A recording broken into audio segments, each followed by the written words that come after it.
Merci beaucoup, Abdel. En fait, on n'est pas synchronisé avec Ah, bon, voilà, mon conférencier est arrivé, c'est parfait. Donc, bonjour. Je vous présente notre deuxième conférence de l'avant-midi, la standardisation d'une recette, le comment et le pourquoi, qui est un très court extrait d'une formation de 5 heures développée en collaboration entre le MAPAC et avec Patrick Leduc de l'ITAQ. Patrick, je t'invite à ouvrir ta caméra, ton micro, ce qui est déjà fait. Merci.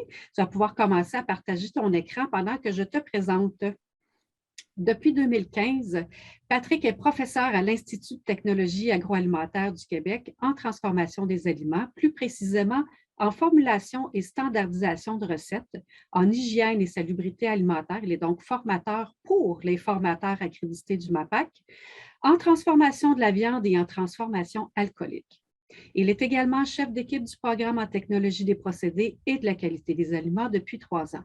La Faculté de médecine vétérinaire le compte également parmi ses consultants invités dans le cours de la conservation des viandes pour le certificat en innocuité alimentaire. Avant son arrivée en enseignement, Patrick a évolué pendant 16 ans au sein de la compagnie BSA en tant que représentant technique et commercial, formateur en transformation de la viande artisanale au Québec, au Nouveau-Brunswick et en Ontario, et finalement en tant que directeur adjoint. Soyez pas gênés de poser vos questions dans le chat. Nous les poserons à Patrick pendant la période des questions. Et donc, sans plus tarder, je cède la parole à Patrick.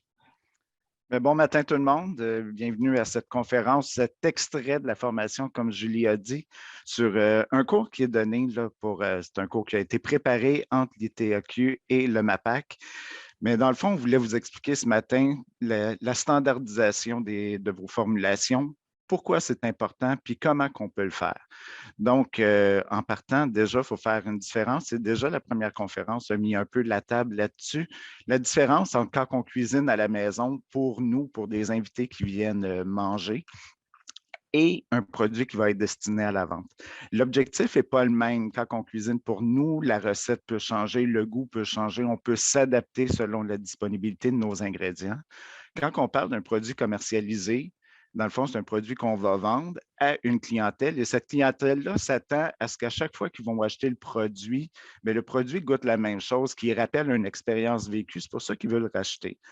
Deuxième chose, quand on vend, mais on est soumis à une réglementation. Donc, il y a différentes règles, différentes contraintes qui vont entrer en ligne de compte et qui vont nous diriger vers l'appellation de notre produit, parce qu'il y a certains produits, si je regarde entre autres en carnet, qui est un domaine que je maîtrise un peu plus, mais il y a des contraintes qui vont nous permettre de pouvoir appeler un produit de telle manière.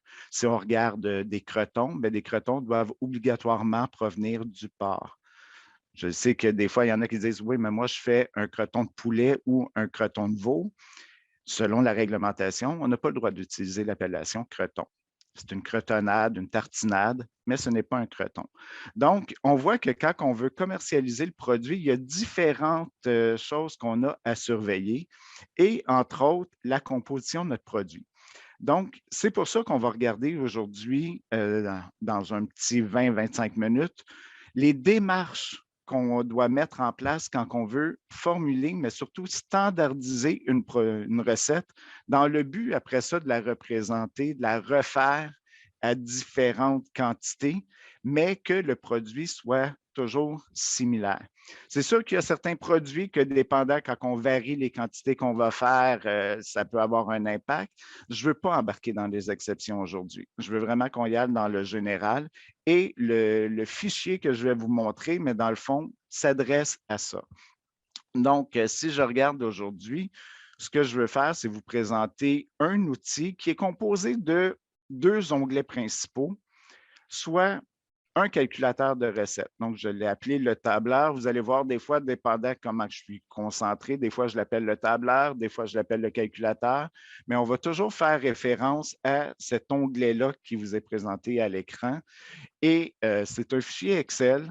Donc, c'est une base et qu'on peut reproduire et je vais tout vous montrer ça. Donc, on va regarder tantôt les explications sur le tableur, mais pour qu'il se complète, parce qu'il est fait quand même pour se remplir de manière automatique, on va faire référence aussi à une base de données où c'est que vous allez aller mettre plein d'informations nécessaires selon le type de produit que vous allez faire.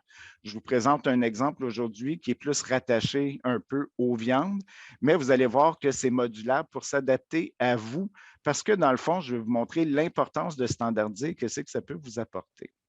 Donc, la première explication que je vais vous montrer, c'est vraiment axé sur la base de données, vous montrer c'est quoi et à quoi ça sert, comment c'est composé et en même temps, comment on peut aller chercher les informations qu'on va vouloir avoir pour pouvoir faire un bilan de matière pour bien comprendre notre produit.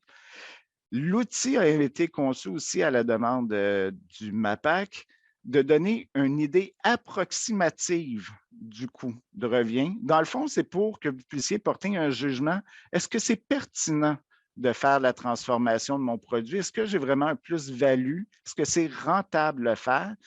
Et peut-être à partir de quelle quantité ça peut devenir rentable. Donc, il y a plein d'exemples qui vont vous être donnés, même si c'est une courte conférence, pour pouvoir faire un jugement là-dessus, pour juger de l'importance de votre standardisation ou de votre préparation quand vous voulez commencer à produire.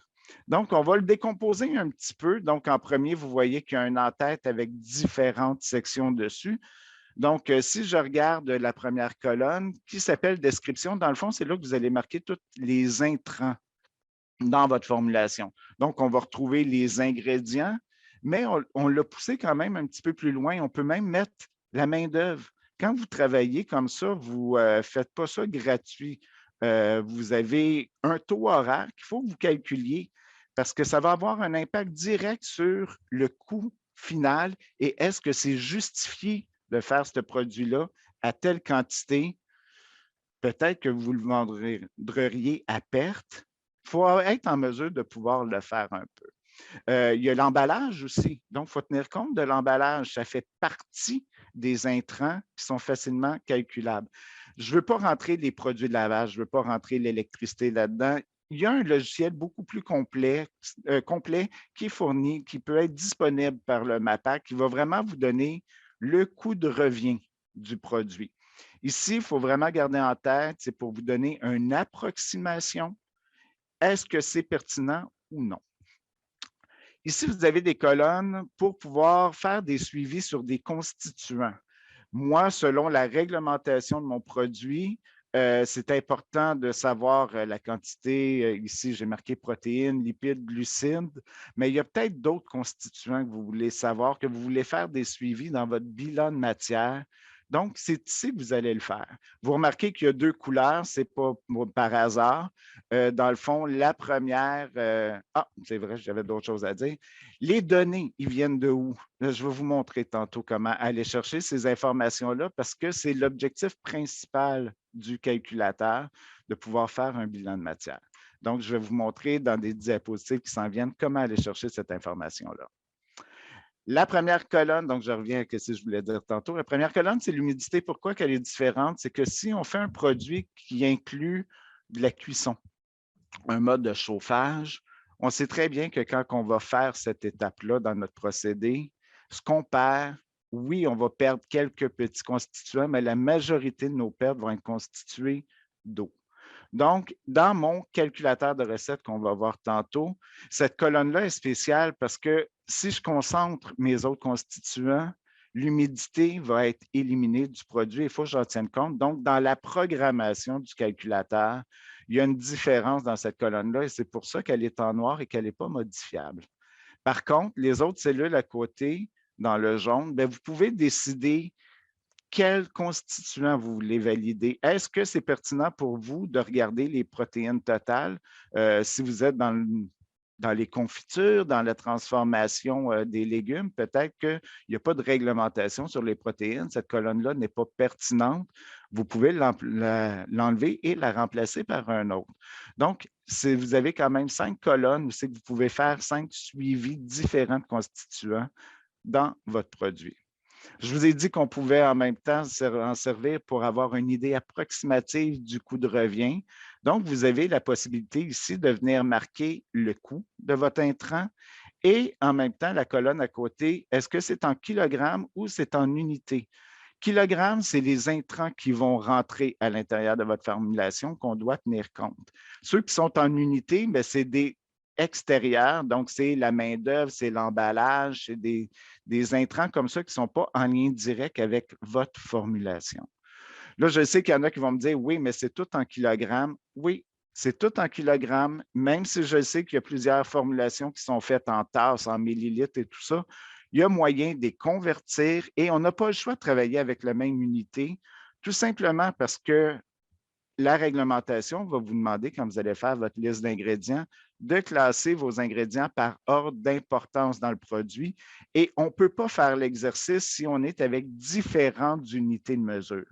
Donc, il faut vraiment standardiser avec une seule unité qui est le kilogramme. Et je vais même vous montrer où c'est qu'on peut aller chercher des conversions pour pouvoir faire cet exercice-là, quand on va aller chercher l'information justement sur les compositions des ingrédients.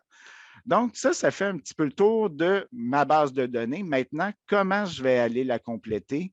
C'est ça qui est l'enjeu un petit peu. Donc, pour ce faire, je vais prendre l'exemple de la mayonnaise. J'ai été chercher sa teneur en protéines, humidité et ainsi de suite. Mais dans le fond, pour ce faire, et je vais juste revenir ici, la présentation va vous être disponible. Donc, vous avez un petit onglet ici que vous pouvez, avec votre appareil téléphonique intelligent, numériser le code QR qu'il y a là, ou si vous avez vraiment la présentation PowerPoint, vous pouvez cliquer dessus et dans le fond, ça va vous ouvrir un site Internet qui va vous emmener directement sur l'outil que je veux vous présenter, qui est le fichier canadien sur les éléments nutritifs. Donc, je ne resterai pas sur le site Internet, je vais retourner à ma présentation. Et comme je vous ai dit, je vais me servir de la mayonnaise comme exemple. Donc, ma mayonnaise, je m'en vais sur le fichier canadien que je vous ai montré tantôt et j'arrive à une page d'accueil qui me dit le nom de l'aliment ou le code de l'aliment. Je ne sais pas c'est quoi le code de l'aliment parce que vous allez voir que dans ce fichier-là, chaque intrant a un code. Dans la vraie vie, je le sais et je me le suis mis en rappel dans le nom du produit que j'ai donné, mais pour l'exercice, je ne sais pas c'est quoi. Donc, si je ne sais pas c'est quoi, je vais y aller faire ma recherche par le nom de l'aliment. Donc, comment ça fonctionne? C'est qu'on va aller marquer le nom de l'aliment et ça va nous sortir différents aliments et on va aller sélectionner celui qui nous intéresse. Donc, ça repasse en reprise. Donc, je rentre le nom de l'aliment. On va avoir différentes recherches qui vont être faites et je vais aller sélectionner le bon. Après ça, un coup que vous le savez une fois, vous le gardez en note et si vous avez besoin de vous y référer, vous l'avez et vous rentrez direct par code de l'aliment. Oui, mais j'ai déjà marqué mes données dans ma base de données. Je n'aurai pas besoin d'y retourner. C'est faux. Parce que peut-être que vous allez avoir besoin d'avoir plus d'informations sur votre produit, parce que je vous ai dit qu'il fallait faire la conversion en kilogrammes. Donc, on sélectionne notre produit et on arrive à cette page-là avec différentes informations dessus, dont 100 millilitres, ça pèse 93 grammes. C'est pertinent à savoir si votre recette, elle est faite en millilitres, on est capable de faire une conversion. Si vous êtes en tasse, on sait qu'une tasse, c'est 250 millilitres.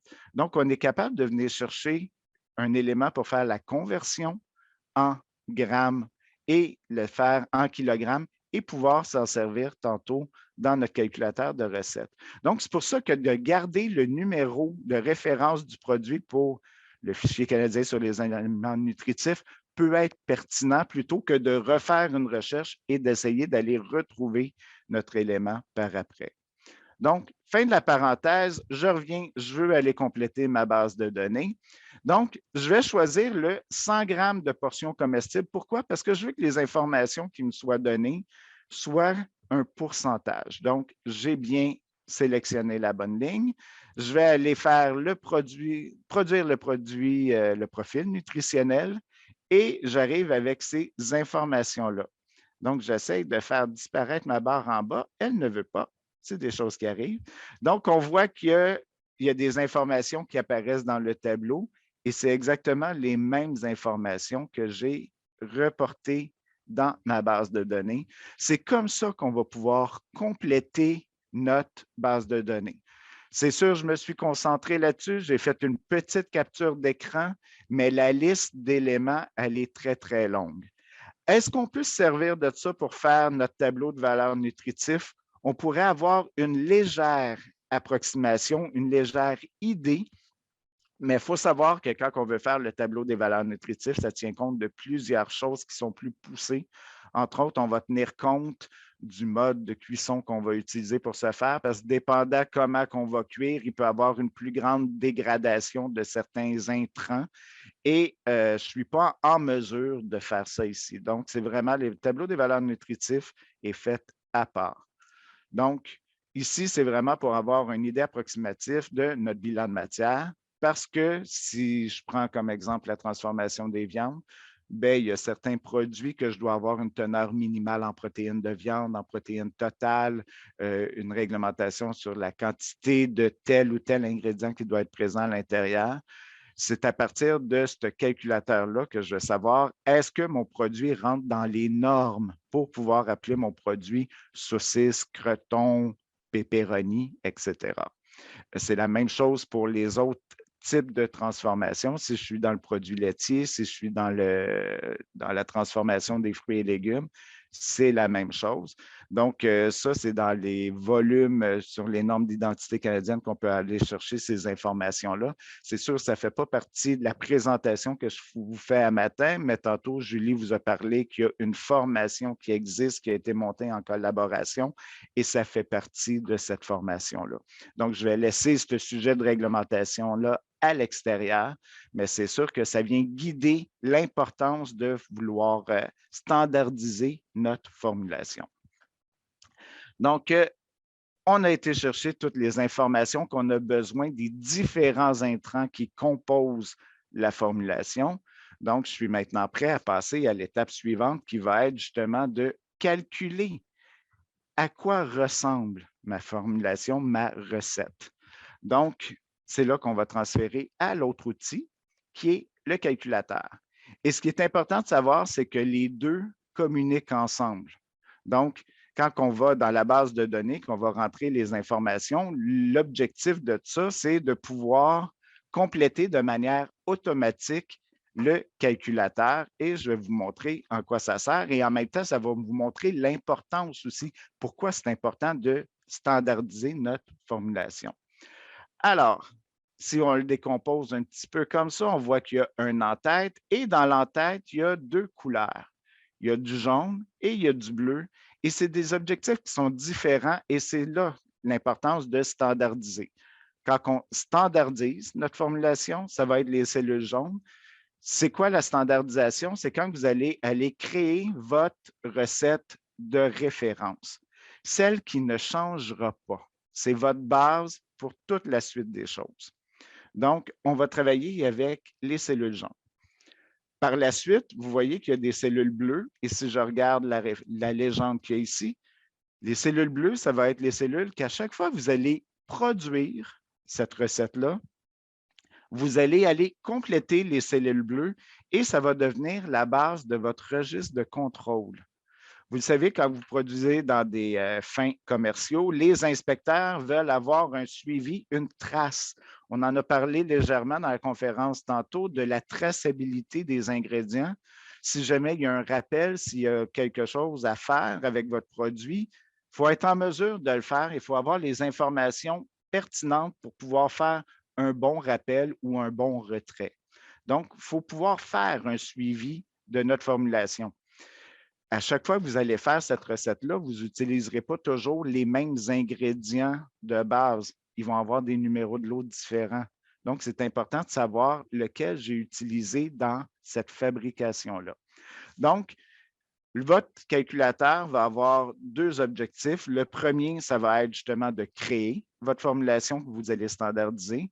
Et par la suite, il va devenir votre outil pour pouvoir faire vos productions. Vos productions, en même temps, vous allez voir que vous ne faites pas nécessairement tout le temps les mêmes quantités. Vous ne voulez pas avoir à recalculer votre formulation. Donc, le fichier s'en occuperait pour vous. Mais ça, c'est dans l'utilité, ce n'est pas dans le comment et pourquoi. Donc, on revient à notre comment et pourquoi. Donc, on va regarder comment on va pouvoir standardiser notre formulation à l'aide d'un bon outil. Donc, Ça, je l'ai déjà expliqué. Alors, on passe à la première, la colonne ingrédients, qui est reliée avec votre base de données que vous avez utilisée, vous avez complétée tantôt.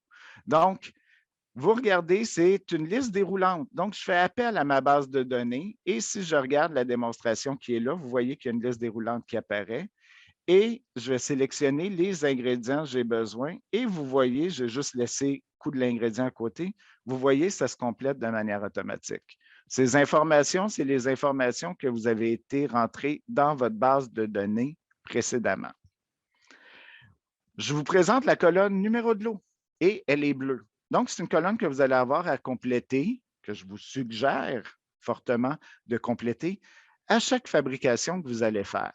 C'est là-dessus que vous allez aller marquer le numéro de l'eau de vos intrants. Donc, tantôt, la conférence d'avant, on vous parlait de l'approvisionnement un peu et qu'on ne peut pas nécessairement s'approvisionner partout.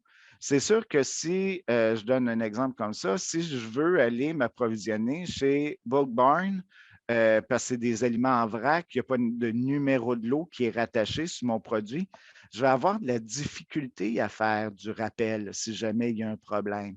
Donc, c'est là l'importance de s'approvisionner à des endroits qui sont vraiment pertinents pour ceux qui veulent faire de la commercialisation, parce que c'est important d'avoir un numéro de lot. À chaque fois que vous allez acheter un ingrédient, vous allez voir, le numéro de lot va changer. Pourquoi un numéro de lot, c'est important? Julie vous l'a dit avant, j'ai travaillé dans une compagnie d'ingrédients alimentaires et c'est déjà arrivé que j'ai eu à faire un rappel sur la poudre d'ail. Pourquoi? Parce que le fournisseur qui nous approvisionnait avait des doutes sur la possibilité de présence de bris de verre à l'intérieur de son ail. Donc, ils nous ont contactés. Nous, on a pu, avec le numéro de l'eau qu'ils nous avaient donné, regarder dans quel produit, dans quel mélange on a utilisé cet ail-là. On a sorti les numéros de l'eau et on les a envoyés à nos clients qui avaient acheté ces produits-là. Si vous n'utilisez pas le mode, ici, là, la possibilité de marquer vos numéros de lot et que vous avez 2 ou 3 sacs d'ail en poudre avec des numéros de lot différents et que vous ne savez pas quel ail vous avez mis dans votre production, vous avez la responsabilité de retirer toutes les formules, les produits qui utilisent la poudre d'ail. Par contre, si vous avez utilisé l'approche avec les numéros de lot dans votre registre de fabrication, bien, vous allez être en mesure de retirer uniquement les bons produits. Et comme votre fournisseur va vous rembourser les produits en cause, il va pouvoir le faire. Si vous n'avez pas de suivi comme ça et que vous dites, bien, je pense que je l'ai utilisé comme ça, parce que vous n'avez pas de preuve, vous n'avez pas de traçabilité, votre fournisseur ne vous remboursera pas. Donc, d'où l'importance des numéros de lot. C'est vraiment, on ne souhaite jamais s'en servir, mais en cas de rappel, c'est hyper pertinent de l'avoir. Ça peut vous sauver beaucoup de problèmes. Et en même temps, si vous êtes obligé de tout retirer vos produits, c'est beaucoup de pertes. Donc, c'est un petit truc à prendre et qui est vraiment là à mettre en place. Ça peut vraiment vous sauver beaucoup de problèmes. On continue. Donc, on passe à côté le coût de l'ingrédient. Donc, comme je vous dis, ce n'est pas pour calculer le coût exact de votre formulation, mais c'est pour vous donner une idée approximative à combien me revient ma formulation. Je continue. Ici, j'ai des quantités et c'est un peu ce que je vous ai expliqué tantôt, les quantités en kilogrammes parce qu'ils vont rentrer directement, on va en tenir compte dans le poids de notre formulation. Sinon, quand on utilisait unité, c'est passé extra. Donc, c'est à l'extérieur, ça n'a pas un impact direct sur la quantité qu'on va faire. C'est là qu'on va pouvoir marquer ça m'a pris combien de temps le faire pour pouvoir tenir compte un peu de la main-d'œuvre, donc du salaire, de l'honoraire et tout ça. Donc, on a un petit exemple ici qu'on voit que des fois, ça apparaît en bleu, des fois, ça apparaît en jaune. Donc, si je me fie à ma base de données pour voir un peu comment que ça travaille, alors, on sélectionne à partir de la base de données et vous voyez que de manière automatique, bien, ça va aller faire une petite cellule jaune d'à côté que vous allez compléter plus tard et ainsi de suite. Donc, si je vais continuer avec d'autres intrants, là, il va faire différents exemples. Donc, ça va aller vraiment, sélectionner la bonne couleur. C'est là-dedans que vous allez marquer l'information. Donc, le prochain exemple, on va aller chercher la main-d'œuvre. Vous allez voir, oups, c'est une cellule bleue qui est apparue. C'est dans la programmation, mais dans le fond, si vous le faites à partir d'un fichier Excel que vous faites vous-même, juste tenir compte, des fois, ça rentre dans la formulation, il faut que j'en tienne compte. Sinon, il faut que j'en tienne compte pareil, mais ça n'a pas d'impact sur le poids, mais ça peut avoir un impact sur votre réflexion que vous allez faire à la fin pour la pertinence de votre production. Alors, si je regarde les autres choses à côté, c'est humidité, protéines, lipides. Ça devrait vous rappeler que c'est les mêmes entêtes qu'on a faites dans la base de données. Et pourquoi? Mais c'est parce qu'en sélectionnant mes ingrédients, ça va se compléter de manière automatique. Ces lignes-là, c'est les lignes de bilan de matière. Donc, ça nous permet de savoir si j'ai de la réglementation pour mon taux de protéines. Bien, ça va venir me donner l'image de mon produit fini.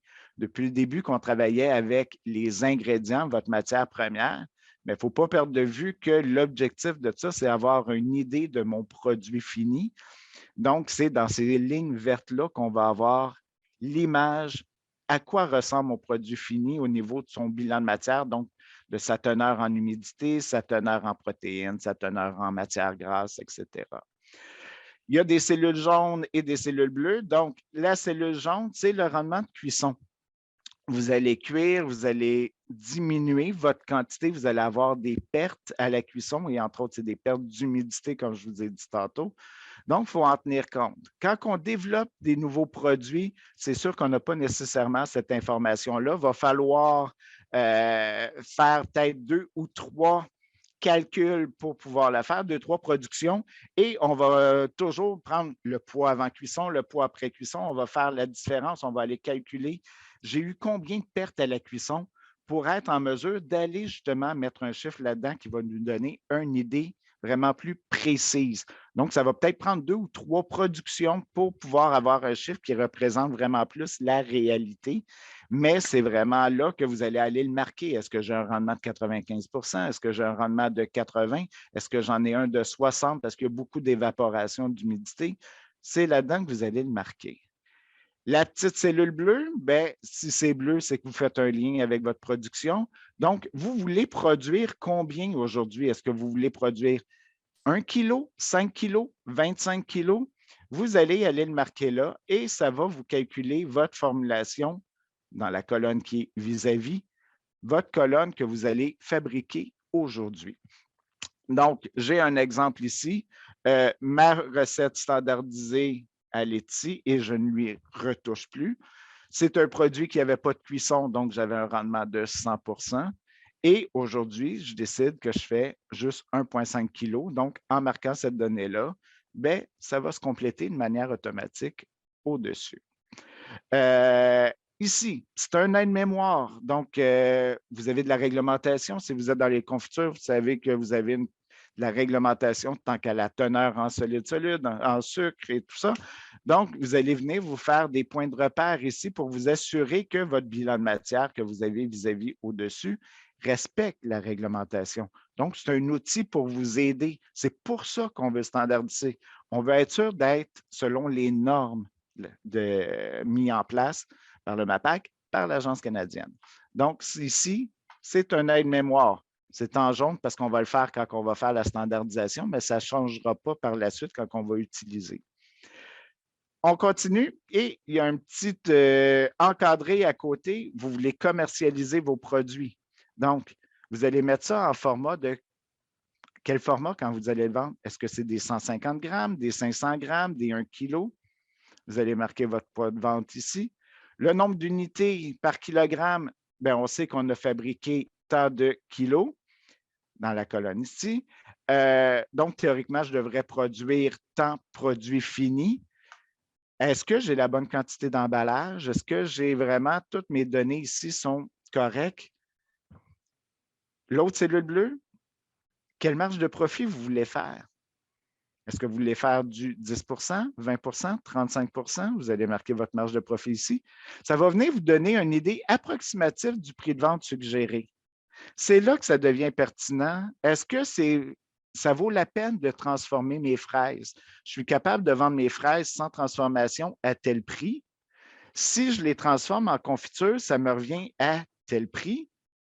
Est-ce que à ce prix-là, je suis capable de les vendre? Est-ce que c'est payant compte tenu de tout ce qui est entré comme transformation avant? Donc, ça peut vous guider là-dedans.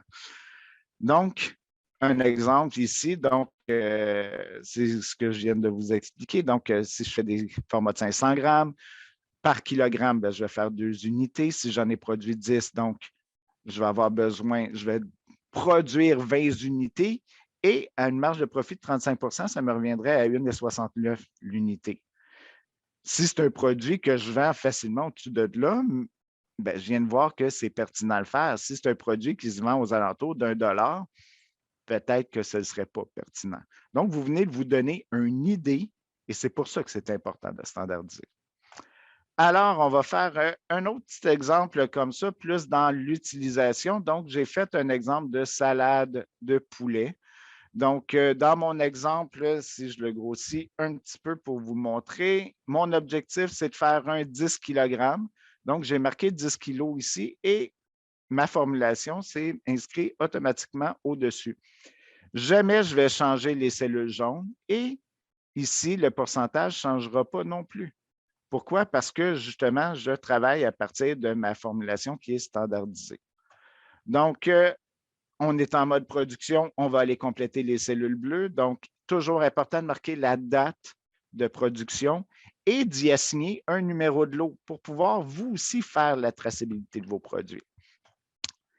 Je n'ai pas marqué d'exemple ici parce que je n'avais pas ces produits-là sous la main, mais n'oubliez jamais qu'à chacune de vos productions, c'est très pertinent d'aller marquer le numéro de lot de votre fournisseur, donc de votre ingrédient, de votre matière première qui va rentrer dans la composition de votre produit.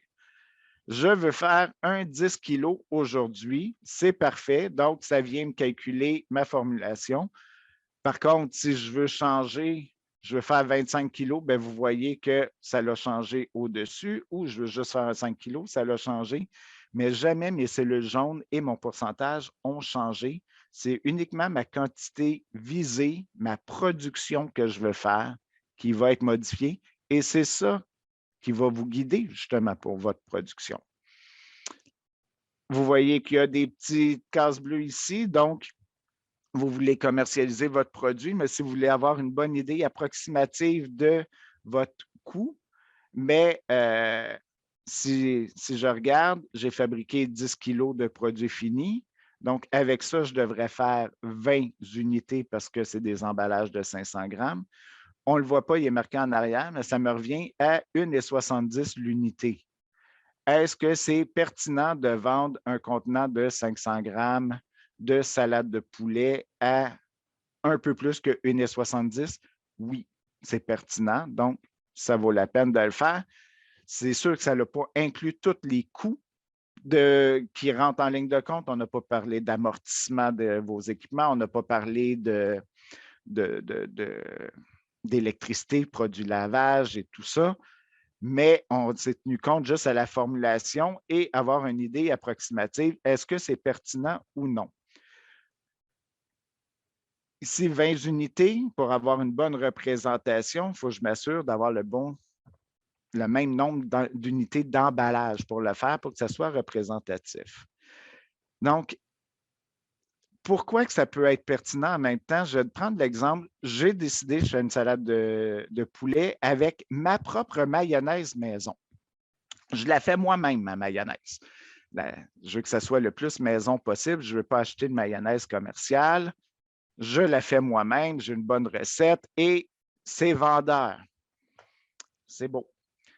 Donc, quand est-ce qu'elle va être rentable? Et pour pouvoir vous le montrer, j'ai été regarder sur le site d'IGA pour ne pas le nommer, comment que ça se vend un pot de mayonnaise. Et ça me revient à 6,63 $ le kilo. Là, c'est pertinent de faire l'analyse. Je fais ma mayonnaise maison. Ma mayonnaise maison, mais si j'en fais juste 500 grammes, elle me revient à 17,81 le kilo. Si j'en fais 1 kilo, ça me revient à environ à 8,90. Si j'en fais 1,5, ça me revient à 5,94. Pourquoi que le prix baisse? Tout simplement parce que j'ai tenu compte juste de ma main-d'œuvre et que de faire 5 kilos, 500 grammes, 1 kilo ou 1,5 kg, mon étape, quand je mesure mes ingrédients, ça va prendre le même temps. Quand que je vais faire, ça devrait me prendre encore à peu près maximum une demi-heure pour le faire, que j'en fasse 500 grammes ou 1,5 kg, ça devrait me prendre à peu près le même temps. Donc, cette variable-là n'a pas changé.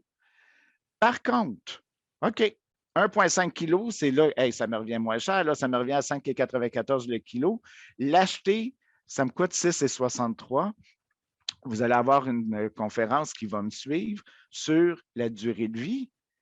Est-ce que je suis capable de garder ma mayonnaise maison une durée suffisante pour justifier d'en faire 1,5 kg? Si j'en fais 1,5 kg, j'en utilise 250 grammes et que je jette le 1,250 grammes parce que j'ai dépassé ma durée de vie, est-ce que ça a été payant? Est-ce que ça a été pertinent? Donc, ça nous aide des fois à prendre des réflexions. Est-ce que c'est justifié de faire moi-même ma mayonnaise? Est-ce que ça apporte une différence si grande que ça dans mon produit fini pour pouvoir le justifier? Ou je devrais y aller avec un produit commercial parce que la différence n'est pas assez grande? Donc, dernière diapositive, c'est sur oui, mais j'ai plusieurs produits dans mon entreprise. Mais votre calculateur, vous êtes capable de reproduire cet onglet-là à plusieurs reprises. Donc, on ne le voit pas parce que c'est en bas, mais il y a moyen de faire justement avec le bouton droit, de dupliquer les onglets et ainsi de suite et de les renommer de la bonne manière. Donc, c'est ce qui fait un peu le tour. Julie, je te redonne la parole. Un immense merci, Patrick, pour ce vraiment court extrait, présentation d'un outil Très, fort très pertinent. résumé. On a eu quelques questions déjà dans le chat. Où est la formation? Où est-ce qu'on peut trouver le chiffrier? Donc, Caroline vient de vous ajouter dans le chat le lien pour vous inscrire à la formation. C'est une formation d'environ 5 heures, je vous le répète. Vous pouvez vous inscrire dès aujourd'hui, mais la formation va être active seulement à partir du 15 février prochain. Si vous avez des questions en lien avec cette formation-là, n'hésitez pas à nous écrire au lien ou à l'adresse vendredi.horticole. Adressez vos questions à Julie Pivin et ça va me faire un grand plaisir de vous accompagner dans votre inscription à cette formation. Vous n'êtes pas obligé de suivre toute la formation. Vous pouvez utiliser seulement Chiffrier si vous êtes déjà avancé dans la standardisation. Alors, encore une fois, merci énormément, Patrick. Et passons aux questions. Abdel, est-ce que nous avons des questions dans le chat? Oui, oui, Julie, on a beaucoup de questions. Donc, je vais commencer par une qui est par rapport à un logiciel pour le calcul le coût de revient. Je rappelle que ça a été répondu par Caroline. Donc, oui, si vous souhaitez calculer le coût de revient complet, vous pouvez utiliser l'agro-calculateur. Exactement. C'est un outil gratuit, cependant, il est fortement conseillé de se faire accompagner par un agroéconomiste. Donc, la question a été déjà répondue. Je passerai à la question suivante. Je ne trouve rien pour l'ail noir. Oui, dans le fichier canadien. Ça se peut que l'ail noir est peut-être un produit qui est différent. C'est sûr que le fichier canadien ne peut pas avoir tous les produits, les ingrédients. Il ne faut pas perdre de vue non plus que le calculateur, son objectif est de vous donner, je vais arrêter le partage d'écran. Stop share. Bon, parfait. OK. Parce que là, j'avais trop d'affaires en même temps. Donc, le fichier, dans le fond, votre calculateur, c'est pour vous donner une approximation. C'est sûr que si vous allez dans des produits très précis, prenez pas le résultat que vous avez là comme qu'on dit, comme pour du cash. Il n'y a rien qui remplace une analyse de votre produit. C'est vraiment pour vous donner une idée approximative. Donc, si vous utilisez l'ail noir dans votre produit, est-ce que d'aller chercher pour votre référence l'ail régulière, ça va avoir une grosse différence au niveau de sa composition nutritive? Des fois, on est obligé de jouer avec ces choses-là. Si je regarde dans le domaine des viandes, chaque partie de viande a ses propres caractéristiques au niveau de la teneur en protéines et tout ça. Mais des fois, je suis obligé d'aller avec un plus général pour pouvoir me donner une idée approximative à la fin. Le fichier canadien, il rajoute des ingrédients régulièrement, probablement parce qu'il n'y a pas eu une demande assez forte pour l'instant pour l'ail noir. Je ne sais pas, je ne travaille pas pour l'agence et pour ce fichier-là. Je suis un utilisateur de l'outil et il y a certains ingrédients comme ça que oui, des fois, je suis obligé de faire une petite gymnastique pour aller me chercher un ingrédient similaire pour pouvoir faire l'exercice du calculateur. D'accord. Voilà. Prochaine question, Patrick. Pour les marinades, pour obtenir un pH sécuritaire à 4, y a-t-il des proportions pour avoir un vinaigre parfait équilibré au vinaigre à sucre? Dans le fond, le vinaigre, c'est ça dans votre produit. Si vous le faites juste par marinade, il faut juste s'arranger que votre pH soit toujours en bas du 4,6 pour rentrer là-dedans. Est-ce qu'il y a un calcul? Est-ce qu'on utilise le calculateur pour ça quand c'est un ingrédient qui est mis dans le vinaigre? Je ne pense pas que l'utilité du calculateur va rentrer là-dedans. Il n'y a pas vraiment de transformation. Oui, il y a une transformation dans le sens qu'on va mettre nos ingrédients à mariner dans le vinaigre. Pour ce qui est de la teneur en sucre, ce n'est pas le genre d'utilité qu'on va faire dans notre standardisation. Si vous voulez saturer, dites-vous qu'un produit, quand il est saturé, devient le sucre ou le sel, peu importe lequel, il va rester en grain. Il ne se dissoudra pas dans l'ingrédient. Mais là, ça reste des procédés qui sont à part. On rentre dans certaines exceptions quand on est là-dedans, qu'on n'a pas besoin d'utiliser justement le principe de standardisation de formule pour le faire. OK. D'accord. Prochaine question. Est-ce que les codes sont les mêmes, peu importe la marque du produit? On donne un exemple ici, mayonnaise régulière Heinz versus Hellmann's. Très bonne question. Moi, je vous ai montré à utiliser le calculateur, le fichier canadien sur les éléments nutritifs pour compléter ça. Il y a d'autres sources aussi d'informations qu'on peut utiliser pour avoir peut-être une idée plus précise. Et justement, vous pouvez regarder sur la valeur nutritive qui est marquée sur le pot. Souvent, là-dedans, vous allez avoir l'information sur la teneur en protéines, la teneur en matières grasses. Donc, si vous utilisez toujours cette même mayonnaise-là pour faire vos produits, allez chercher l'information directe qu'il y a dessus. Si on s'approvisionne chez des grossistes alimentaires, il y a possibilité d'avoir les fiches techniques des produits et chaque fiche de technique va avoir l'information précise sur la composition. Donc, si vous utilisez, vous vous approvisionnez chez un grossiste, vous achetez en gros, ils vont être en mesure de vous fournir le CV, si on veut, de votre produit pour avoir exactement la composition et avoir vraiment des chiffres qui sont plus précis parce que le fichier canadien sur les éléments nutritifs, il ne faut pas oublier que c'est des moyennes et qui essayent de tout englober. C'est pour nous donner une idée. Mais plus vous allez être proche de votre ingrédient, de la composition exacte de votre ingrédient, plus votre calculateur, votre image de votre produit fini va être exact. OK. Prochaine question. Quand j'utilise certains légumes que je produis dans mes recettes, quel prix dois-je considérer? Le prix de gros ou le prix de détail? C'est vous qui décidez ça. Mais c'est sûr que moi, je dis toujours, si vous êtes en commercialisation, c'est dans l'objectif de faire de l'argent. Donc, sous-estimez pas vos coûts. Ces coûts-là sont réels. Est-ce que vous êtes obligé d'aller chercher la marge de profit totale que vous feriez en vendant tel produit, tel légume? Peut-être que vous pouvez prendre une marge un peu moindre, mais tenez en compte pareil. Peut-être qu'au lieu d'aller marquer 35 %, mais dites que, bon, quand je fais de la transformation, j'ai quand même des profits que je veux tenir compte là-dedans. Donc, faites un pourcentage de profit moindre, mais tenez compte d'une réalité. Sous-estimez pas votre travail. On a souvent tendance à faire ça avec le taux horaire. C'est moi qui le fais, je n'ai pas besoin de marquer, j'ai pas besoin de me marquer de salaire. Non, on ne travaille pas bénévolement. Donc, tenez en compte ça pour vraiment être représentatif parce que peut-être pour l'instant, c'est vous qui le faites, mais peut-être que vous allez grossir. C'est tout à l'objectif qu'on a et vous allez être obligé de payer quelqu'un pour le faire. Donc, pour le taux horaire, c'est ça qu'il faut faire. Et les produits, mais c'est la même chose. Là, ce n'est pas vrai qu'ils ne vous coûtent rien parce que ça vient du jardin, vous avez passé du temps pour le faire. Ça vous a pas. Peut-être qu'il y a de l'engrais, il y a peut-être les semences, tout ça. Il y a eu des frais rattachés à ça. Bien oui, c'est normal que vous preniez le coût que ça vous revient puis de vous faire une marge de profit là-dessus, même si vous l'utilisez pour vous-même. Prochaine question, Patrick, c'est parle-nous de la formation. Est-ce gratuit? Combien d'heures et c'est en ligne ou Oui, bien, en Julie l'a mentionné tantôt, donc c'est une formation d'environ 5 heures.